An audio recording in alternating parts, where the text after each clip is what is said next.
Baik teman-teman, saya akan melanjutkan pembacaan buku Khalil Gibran, Rahasia Hati, bagian yang ke-10, berjudul Penggali Kubur. Dalam keheningan malam yang mencekam, seolah-olah semua benda di bumi tersembunyi di balik tabir alam. Aku berjalan sendirian dengan rasa ketakutan di lembah hantu kematian. Saat tengah malam tiba dan pemandangan di sekitarku menjadi mengerikan, aku melihat hantu raksasa berdiri di hadapanku, memesonaku dengan pandangan hipnotisnya. Dengan suara mengguntur ia berkata, "Ketakutanmu 2 kali lipat. Kau takut dicabik olehku. Kau tidak dapat mencegahnya karena kau lebih lemah daripada benang tipis laba-laba. Siapa namamu?" Aku bersandar pada sebuah batu, berusaha menyadarkan diriku dari kekagetan yang luar biasa itu. Dan dengan suara bergetar aku menjawab, "Namaku Abdullah," yang artinya budak Tuhan. Untuk beberapa saat ia tetap diam dengan keheningan yang makin mencekam. Aku mulai terbiasa dengan penampakannya, namun kembali terkejut dengan pikiran dan kata-katanya, kepercayaan, dan perenungan anehnya. Ia bergumam, "Banyak yang menjadi budak Tuhan dan terkutuklah Tuhan dengan budak-budaknya. Mengapa ayahmu tidak memanggilmu Tuan Iblis? Menambahkan satu bencana lagi pada malapetaka dunia. Kau berpegang teguh dengan teror dalam lingkaran kecil pemberian leluhurmu, dan penderitaanmu adalah akibat dari warisan orang tuamu, dan aku akan tetap menjadi budak kematian hingga kau menjadi salah satu yang mati. Pekerjaanmu sia-sia dan hidupmu palsu. Kehidupan nyata tidak pernah mengunjungimu dan tidak akan pernah. Dirimu yang penipu juga tidak akan menyadari kematian hidupmu. Matamu yang berilusi melihat orang-orang gemetar di depan badai kehidupan, dan kau percaya mereka untuk hidup. Sementara dalam kebenaran mereka telah mati sejak mereka dilahirkan. Tidak ada seorang pun yang akan mengubur mereka.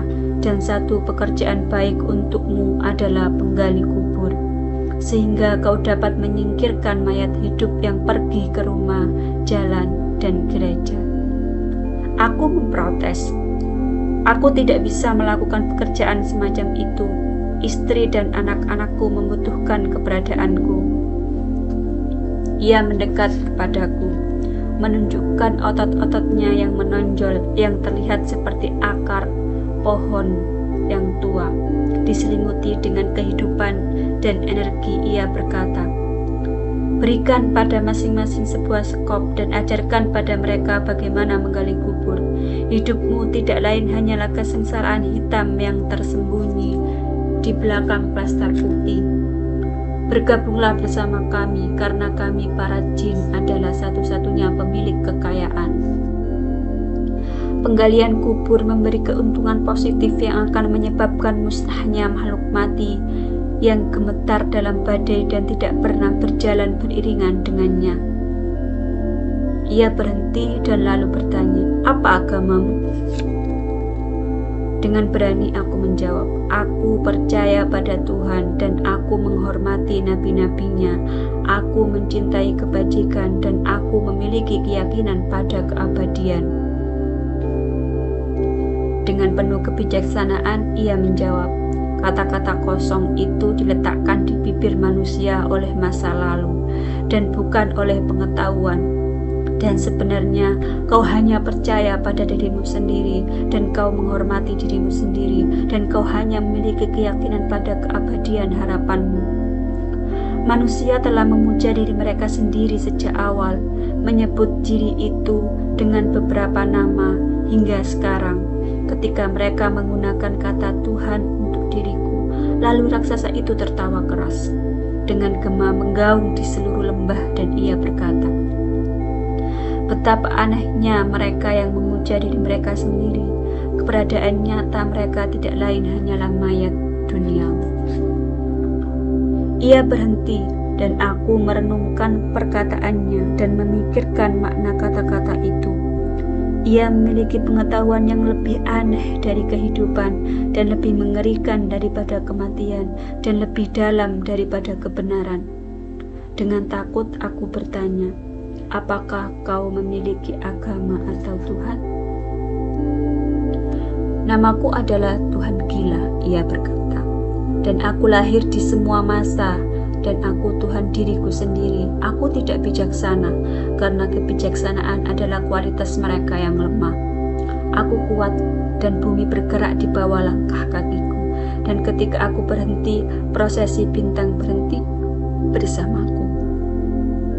Aku mencemooh orang-orang, aku menemani raksasa malam, aku berbaur dengan raja besar jin, aku memiliki rahasia keberadaan dan ketidakberadaan. Di pagi hari aku mengutuk matahari, saat tengah hari aku mengutuk kemanusiaan, saat petang aku mengutuk alam, saat malam aku berlutut dan memuja diriku sendiri. Aku tidak pernah tidur, karena aku adalah waktu, lautan, dan diriku sendiri. Aku makan tubuh manusia, meminum darah mereka untuk memuaskan dahagaku, dan menggunakan napas karat mereka untuk napasku. Walaupun kau telah menipu dirimu sendiri, kau adalah saudaraku dan kau hidup seperti juga diriku. Pergilah, munafik, merayaplah kembali di tanah dan terus memuja dirimu sendiri di tengah-tengah orang mati yang hidup. Aku berlari dari lembah berbatu yang mengerikan itu. Sulit untuk mempercayai apa yang dilihat mataku dan apa yang telah didengar telingaku. Aku tercabik oleh kepedihan karena beberapa kebenaran yang ia katakan, dan aku mengembara di hutan sepanjang malam dalam perenungan. Aku mengambil skop dan berkata pada diriku sendiri, galilah dalam-dalam sebuah kubur. Pergi sekarang kemanapun menemukan seorang mayat hidup, kubur dia dalam tanah.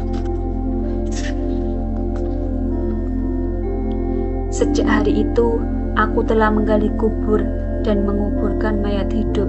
Namun, mayat hidup banyak sekali dan aku sendirian, tidak memiliki seorang pun untuk membantuku.